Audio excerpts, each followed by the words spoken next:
Next, we have a combination of functions, 2.7. In 2.7, combination of functions, really what we're looking at here is plugging functions into functions, or adding functions together, subtracting or dividing or multiplying. Um, you should treat this very similarly to the way you treat numbers when you multiply, divide, add, subtract, all that kind of stuff. The composition of functions is something that people start with a little bit more. Again, the word composite is essentially meaning mixture. So everything is made of composite materials now, which is a mixture of materials, things like that, because they're stronger and cheaper and all of that good stuff.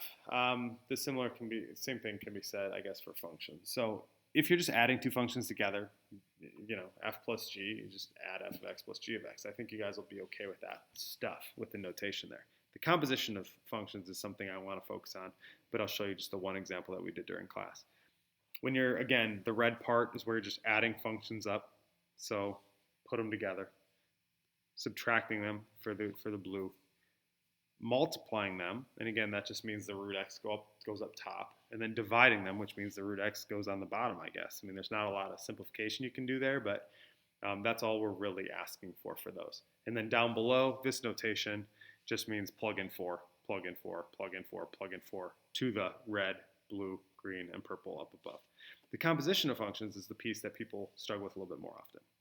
Well, this notation it got a little bit skewed here. It's really like f of g of h, and they aren't really subscripts, they're usually in the middle.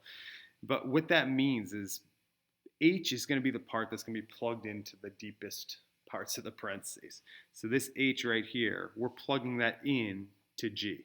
So I'm going to plug this h into g, and then I have x plus 3 all to the 10th. Then I'm going to take that function g, and I'm going to plug it in